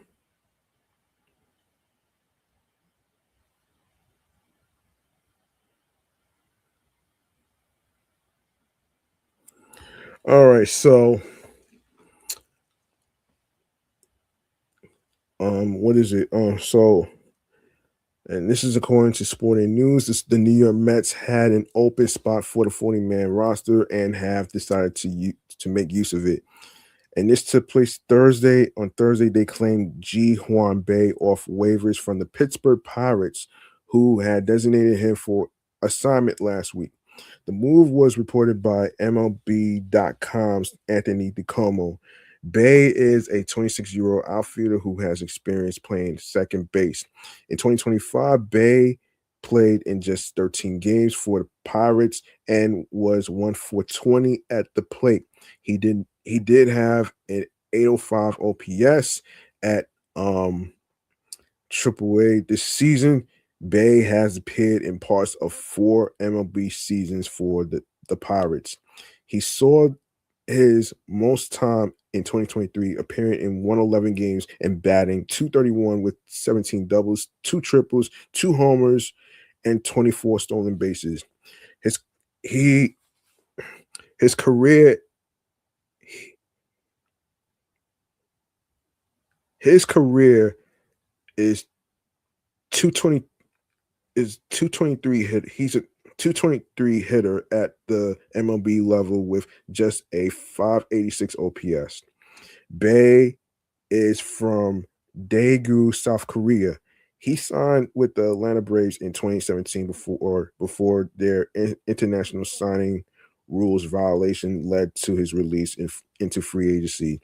The Pirates got Bay in the spring of 2018 and have developed him through the system since then. The Mets are likely looking for as many center field options as they can get in the organization. It's one of their main weak spots, and Bay can run the ball down in the outfield. If New York can unlock his hitting stroke at all, maybe he can find a way to stick around. We'll see about that, though. We'll see about that. Let's see. Anything else? Oh yeah, I want to do a little recap of the Harlem Globetrotters, man. Some highlights. Let's get into the highlights of what. So, legendary exhibition basketball team, the Harlem Globetrotters, returned to Madison Square Garden that took place Sunday afternoon to kick off a massive 100th anniversary tour that will travel to hundreds of arenas across the country. The Globetrotters, founded in Chicago in 1926 as the Savoy Five, before eventually relocating to Harlem in 1929, have become synonymous with skills, trick shots, and entertainment over the past century, with their name often invoked to describe flashy pieces of skill in other sports. The mythical days of the 1940s and 50s may have faded when the Globetrotters routinely beat all white teams before the formation of the NBA and the integration of basketball, but a certain mystique still surrounds the now 100-year-old team. Rooted in black culture, the Globetrotters' victory over the all-white Minneapolis Lakers in 1948 helped to accelerate integration in basketball, while a number of prominent black athletes have made their name with the Globetrotters before joining the NBA, including Wilt Chamberlain and Nat Saltwater.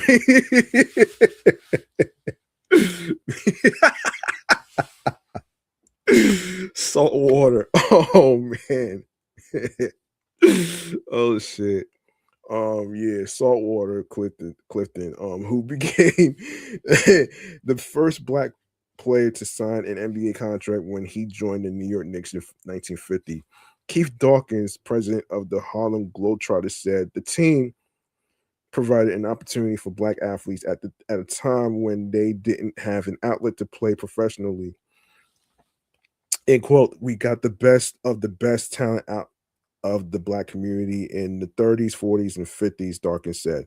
As it integrated NBA roles in prominence, the Globetrotters began pivoting more heavily toward a more entertainment oriented form of basketball, with skills, trick shots, and fan engagement becoming mainstays in Globetrotter events.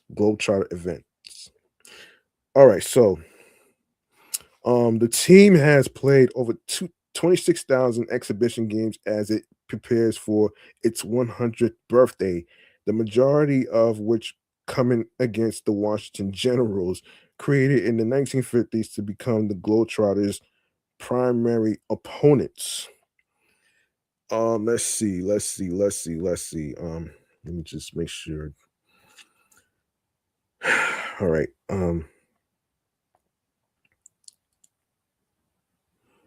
Yeah. Sunday's 100th anniversary celebration saw the latest installment of that rivalry, with the Globetrotters unsurprisingly winning out while displaying some of the tricks and fan interaction that has made the organization a cultural behemoth over the past century. The Globetrotters have also significantly expanded their reach, welcoming their first female player in 1985 and welcoming a number of players from around the world. On Sunday, the Globetrotters and the Generals fielded two all-female teams for the first time in history. Oh wow. The Globetrotters have been instrumental in the black community, but they've also been there for all communities. That's what really makes them special, Dawkins said. Dawkins also believed that the skills and thrills on display at countless Globetrotter events over past decades have inspired modern basketball players, even as the NBA dwarfed the organization in popularity. When you look at the sporting landscape the way it is today, whether it's Steph Curry and Kyrie Irving and the way they are magical with their skills, that all started with the Globetrotters. Dawkins said they were the first team to sign a woman athlete to a men's basketball team. They integrated the sport. Let's see. We globalized the sport, he added. We blended sports and entertainment, doing trick shots long before YouTube ever existed. The Globetrotters really revolutionized the sports entertainment landscape. Sunday's exhibition match against the Generals, as with all Globetrotter events, featured a number of noticeable differences to a regular NBA game, notably the addition of a 4-point arc to encourage long distance shooting and running commentary provided by the Globetrotters showman, who breaks the fourth wall by talking to the audience throughout. Hammer, who acted as showman during the opening quarter on Sunday, broke the fourth wall at one point by venturing into the crowd and lifting a baby into the air. Oh man. Oh man. Into the air. Into the air in a recreation of the iconic opening scene from The Lion King. Oh shit. it's it's not just about the game that's going on, Hammer said. It's about how we connect the families together. Hammer, who grew up in Brooklyn, with has been with the organization for 17 years, traveling to over 70 countries, and said it is special to go from playing on public courts in New York to representing the iconic organization in the mecca of basketball.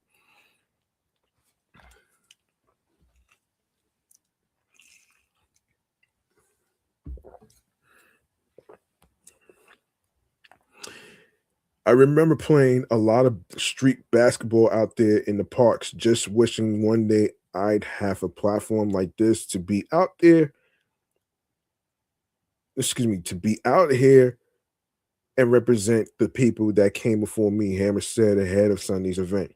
Globetrotters also Globetrotters events also featured the iconic Magic Circle, where players showcase their skills before the start of the exhibition game. An instant replay, which sees players comedically reenact moves in slow motion to allow the referee to review contentious decisions. Zeus, who also represented the Globetrotters on Sunday, said fans are as likely to see a player eating a, a hot dog before draining a shot from the stands as they are to see regular basketball plays. You are going to see high flying slam dunks, half court trick shots, and crowd participation that's unrivaled in sports, Zeus said on Sunday. Sweet Lou Dunbar, who has been involved with the Globetrotters for 49 years, said Globetrotters are ambassadors of goodwill and joked that the organization is kind of like Santa Claus. We go around the world. We come around like once a year. We put smiles on people's faces. We create memories, Dunbar said.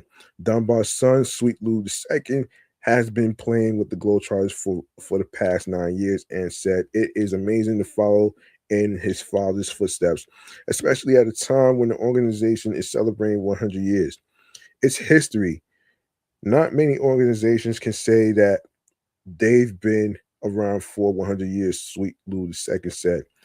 He has been around for half that time.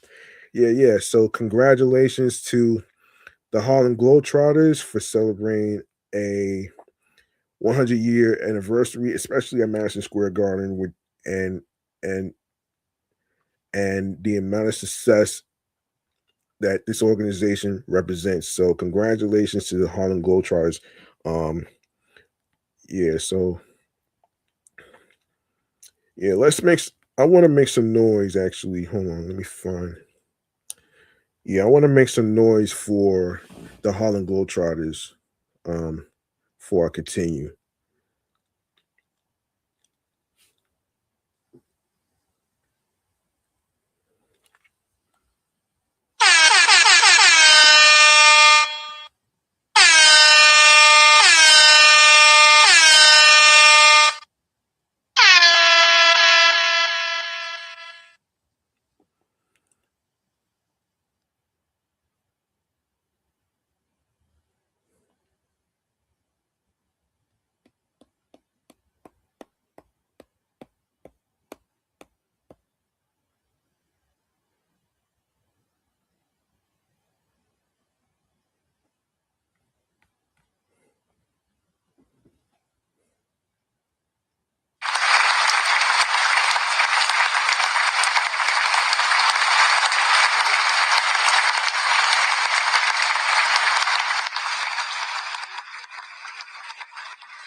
Let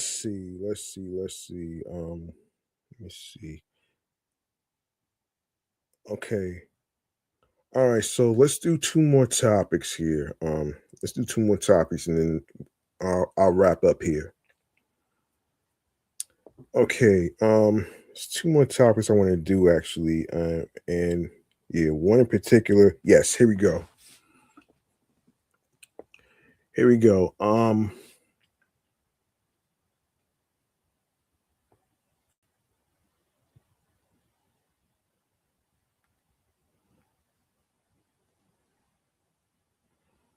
So let's see. So this is from the Queen's Ledger. So let's get into a little recap here. Hold on. On Thursday afternoon, Brooklyn Sports and Entertainment, the Brooklyn Nets and the New York Liberty held a ribbon cutting ceremony to mark the opening of the Brooklyn Basketball Training Center, located just across the street from the Barclays Center. The new state of the art facility will be home to youth clinics, training camps, and an array of local programming to help build the next generation of Brooklyn basketball players. Brooklyn Basketball, the flagship youth basketball program affiliated with both the Nets and Liberty, has spent a few years building a deeper connection with the local community. Now, with the help of the brand new facility, they will be able to take their relationship to the next level. End quote. This isn't just a building, it's a bold step in how we empower youth through sports, said Nets CEO and alternate governor Sam Zussman in his opening statements. This center is a place where fundamentals, teamwork, discipline, and mental toughness meet innovation, where expert coaching meet cutting edge technology, and where every kid who walks through these doors knows they are seen, supported, and celebrated. The greatest thing about this place is that it's not just about the hoops. It's the people who are going to be in here and the community we're going to be giving back to, added Nets general manager Sean Marks.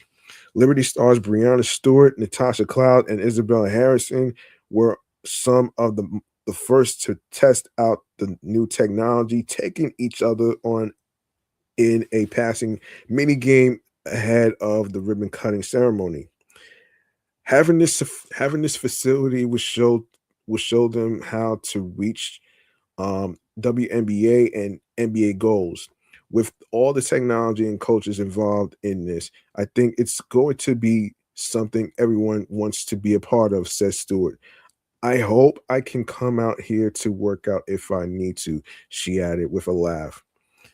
Also joining Liberty players on stage to cut the ribbon was Nets forward Jalen Wilson and 2025 draft picks Nolan Traore and Drake Powell.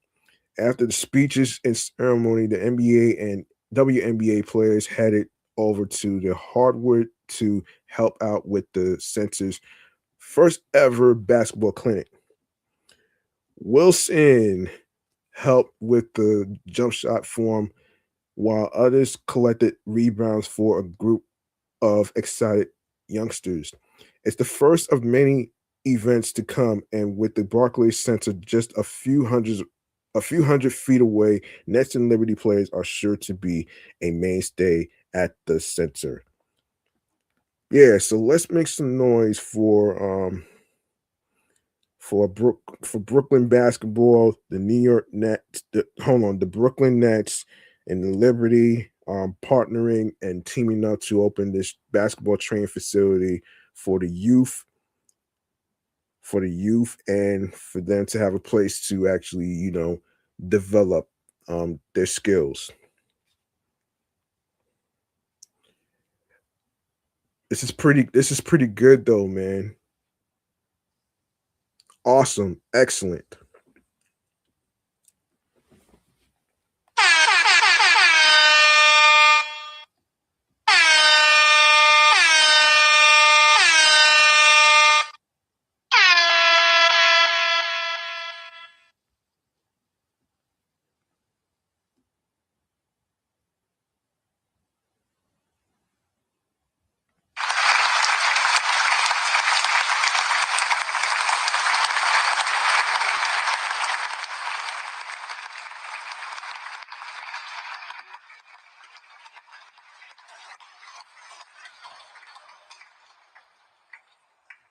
Last but not least, Nick Morabito has been added to the 40-man roster.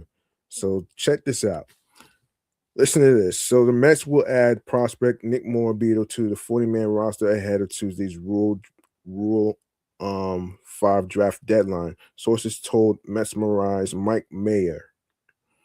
Morabito, who will turn 23 in May, is a speedy plus defender in the outfield who played all of 2025 at Double A Binghamton. There he slashed 273, 348, 385, 734 over the course of the season. He has minimal power, but once on base, he stole 49 bags. He was most recently ranked number 16 on Mike Mayer's Mets prospect list, and Mayer sees Morabito as the best outfield defender in the minor league system.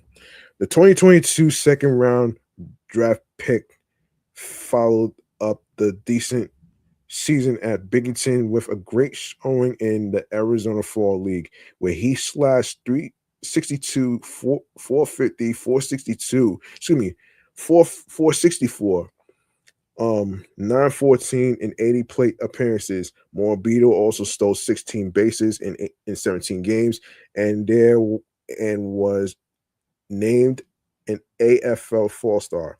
Spots on the 40-man roster are pretty precious, so the Mets must feel Morabito is currently worth a spot. The Mets protecting him from the Rule 5 draft means he could be called up as a mid-season injury replacement in 2026.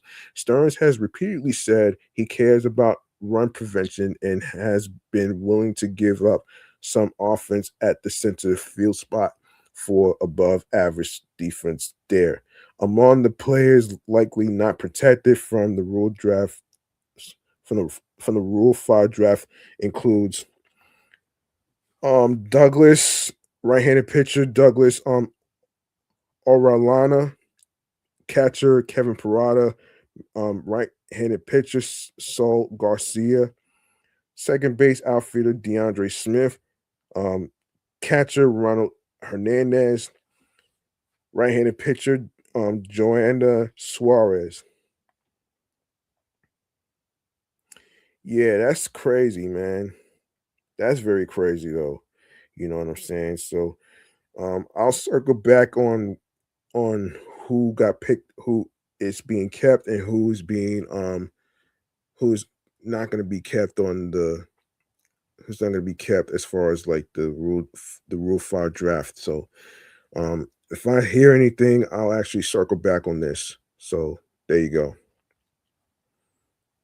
So there you go, right there.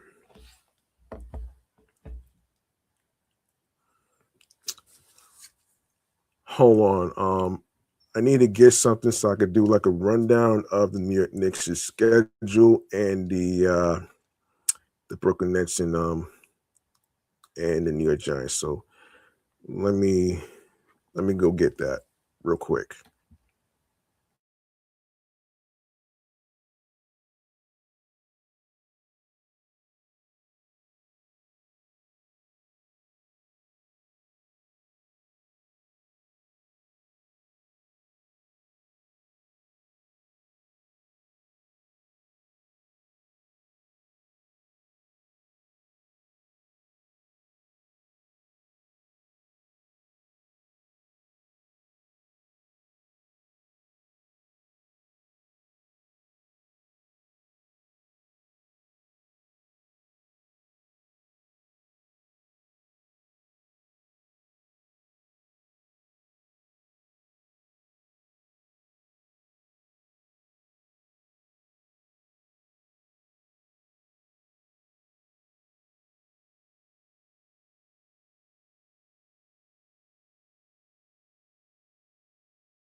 Yeah, sorry about that. Sorry about that. I forgot I was on mute. I'm sorry. Yeah, sorry about that. As I was saying about the Knicks, let me just run it back actually.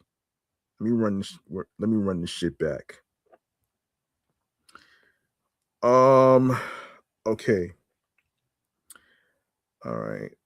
Let me run this shit back though. Okay, so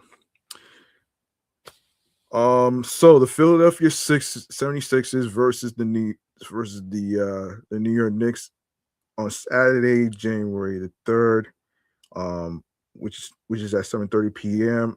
Eastern time on MSG. New York Knicks versus the Detroit Pistons.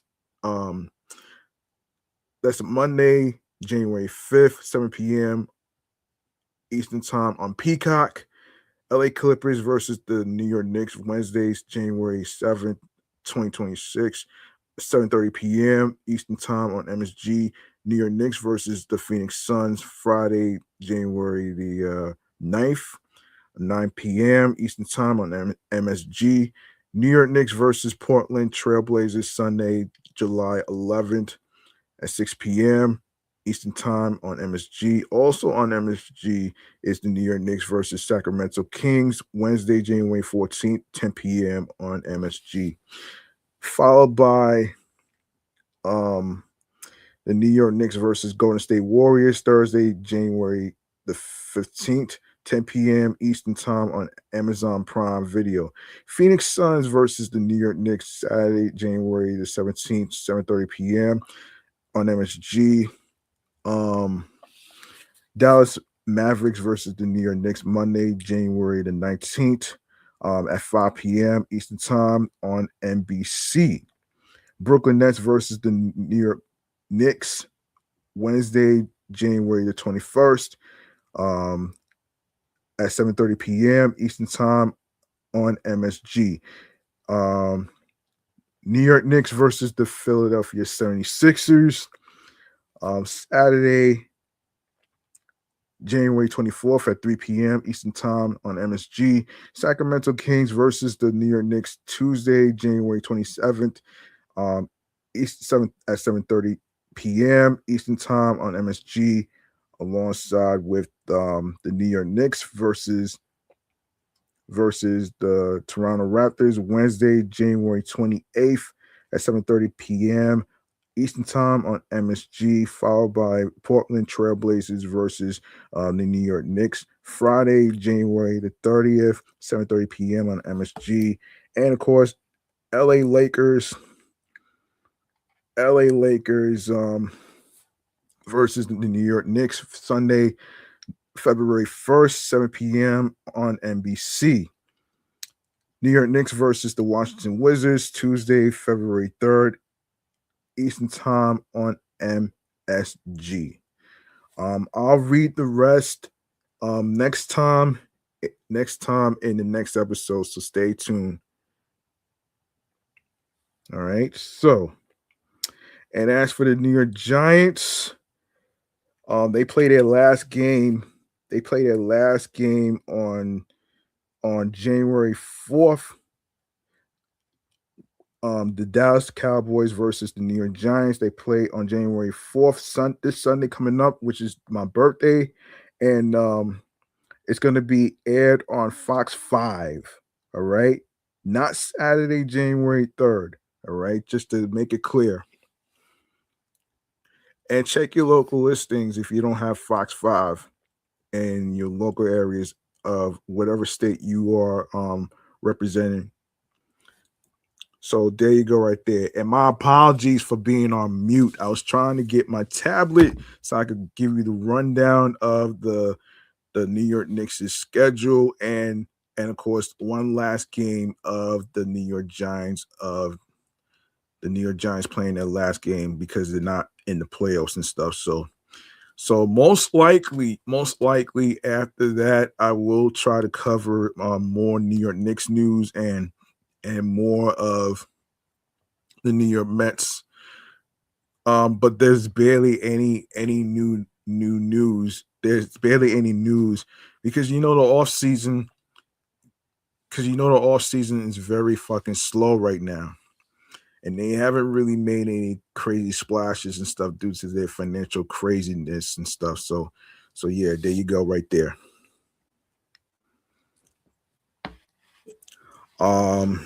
Yeah. So, all right. We're gonna go into. We're gonna go into. Let me see. All right.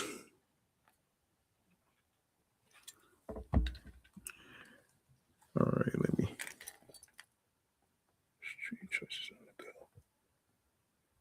Okay. Okay. Let me do this. All right. Time for stream choices on the go.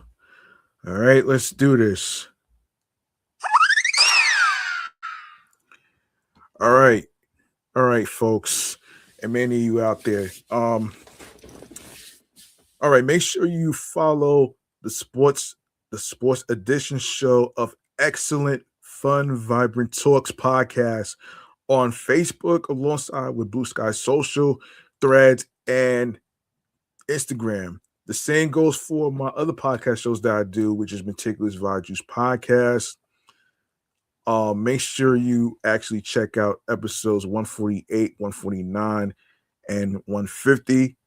And of course, my comedy, which I'm actually 438 episodes in. So make sure you follow Off the Meat Rack Chains New York Avenue podcast. Make sure you follow that. And also you can follow your host with the most, G Money Stacks 555 in Queens, New York, on Threads and Instagram as well. Now, if you go to the link in bio, you're gonna see Linktree / Excellent Fun Vibrant Talks Pod.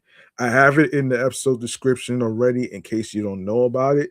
So that makes it a little easy. That makes it a little easy right there. All right, so let's get to the audio streaming platforms here. So let me give you the rundown here, starting with Audible, Odyssey, Amazon Music, Apple Podcasts. If you make sure you actually leave a review alongside with 5 stars, it really helps the show grow and go to the next level. And of course, it gives me the confidence for me to gather more new sports topics, and alongside with the determination for me to actually be the successful podcaster host, not just on this platform, but my other 2 podcast platforms that I just mentioned.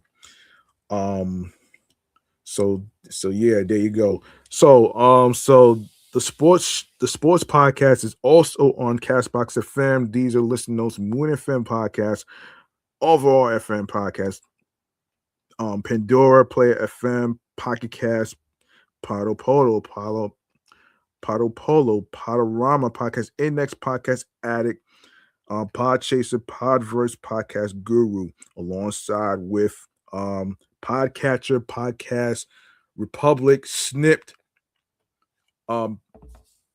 If you have Spotify on your phones and stuff, make sure you add the podcast to your Spotify playlist. All right. Yeah, make sure you have it on there as well. And of course, you can also listen on Spotify for creators, plus TuneIn Radio, Fountain, Good Pods, iHeartRadio, the #1 app where you can listen to your favorite music artists, such as your rappers, your R&B singers, and pop stars, in different music genres, hip hop artists, your favorite radio stations in the AM and FM, in the AM and FM, And of course, you can listen to the sports podcast show episodes for free. You don't need a credit card or debit card to download iHeartRadio. All you need to do is basically make sure you download iHeartRadio. If you don't have it on your phones, make sure you download it onto your iPhones, your Android phones, iPads, Android tablets. Your laptops are included, such as Apple Mac laptops, and alongside with Dell laptop models, with Windows 10 and 11. All right. So, and of course, along with other streaming platforms that you can check out from that I just mentioned. And of course, make sure you click on that subscribe button alongside with the notification alerts, so you don't miss out on any video uploads, alongside with when I'll be on the air via live stream with more video podcast episode live stream recordings. Please leave a like and a comment alongside with the sports topics. Tell me how you feel about the sports topics in today's episode and among other episodes as well. And of course, please share the Linktree link that says Linktree/Excellent Fun Vibrant Talks podcast. Hold on, excuse me. It's Excellent Fun Vibrant Talks pod, which is the Linktree link. Make sure you actually share with your husbands, your wives, your boyfriends, girlfriends, people you're cool with from work that's into sports whatsoever. I will be doing more sports episodes, and soon as we hit next week, I'll try to get more topics for the upcoming episodes and stuff, since things has been fucking slow with the Mets so far. It's just hasn't been any it hasn't been any good decisions so far with David Stearns, aka Frankie Coupons and shit. So yeah, there you go right there. Also on YouTube, make sure you actually hit the notification bell so you'll know when each new episode will be recorded. And of course, new episodes will be dropping on Wednesdays, Thursdays, and Saturdays whatsoever. And since I recorded this episode right here, since this is the first episode of 2026, this will be dropped tomorrow, which is Saturday. This episode will be dropped tomorrow. So you know what I'm saying? So there you have it right there, man. There you have it right there. Yeah, so that's gonna do it for me, man. I'm your man, G Money Stacks, aka the Gregonator, rhymes with now or later. And I'd like to say thank you to every single one of you who took the time to actually get a chance to listen. And of course, share the sports podcast with your friends as well. Share it with everybody, man. It doesn't matter what age it is. All right. Remember, the grind doesn't stop. Hard work pays off. If you want something, you have to work hard and earn it. It's not going to be given to you on a fucking silver platter. Of course, be sure to actually, find your niche, follow your goals and dreams. And if you plan on starting a podcast, please make sure you be yourself behind the microphone as you're recording your topics. Be on your P's and Q's creatively, mentally, emotionally, physically, and spiritually. That gets you into your zone alongside with tunnel vision. All right. And yeah, man, I hope y'all enjoyed your Christmas and your New Year's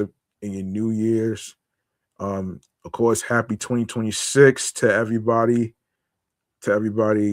that's in the tri-state areas of New Jersey, Connecticut, USA, International, the five boroughs of Brooklyn, Bronx, Manhattan, Staten Island, and Queens, and of course Long Island, aka Strong Island, as well.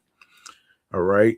If I see any sporting events that's going on in regards to the New York Mets and stuff, I will gladly bring it here to this podcast platform right here.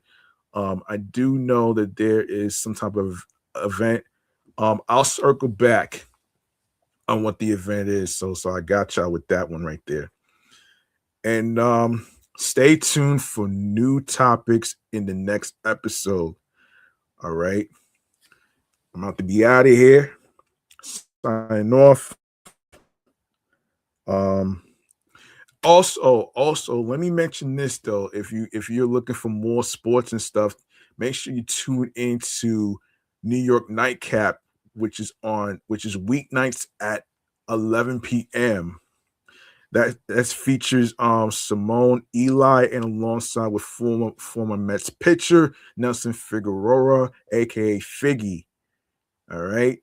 I'm about to probably check that out right now since it's 11:09 right now. So I'm about to sign off right here. I'll see y'all next time.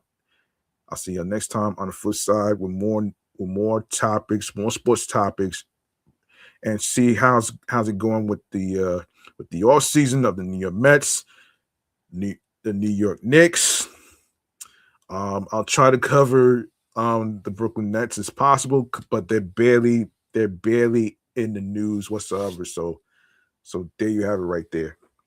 Well, let me make sure I actually put this down here. Yeah, so make sure you tune in next time. Make sure you tune in next time, which I will be recording on Sunday at 6:15 after I finish my dinner. All right. So let me get up out of here. Peace and one love. I hope y'all enjoyed your Christmas and your New Year's, and happy 2026 to everybody. All right. Let's go New York Giants and let's go New York Mets. Peace. Good night, everybody.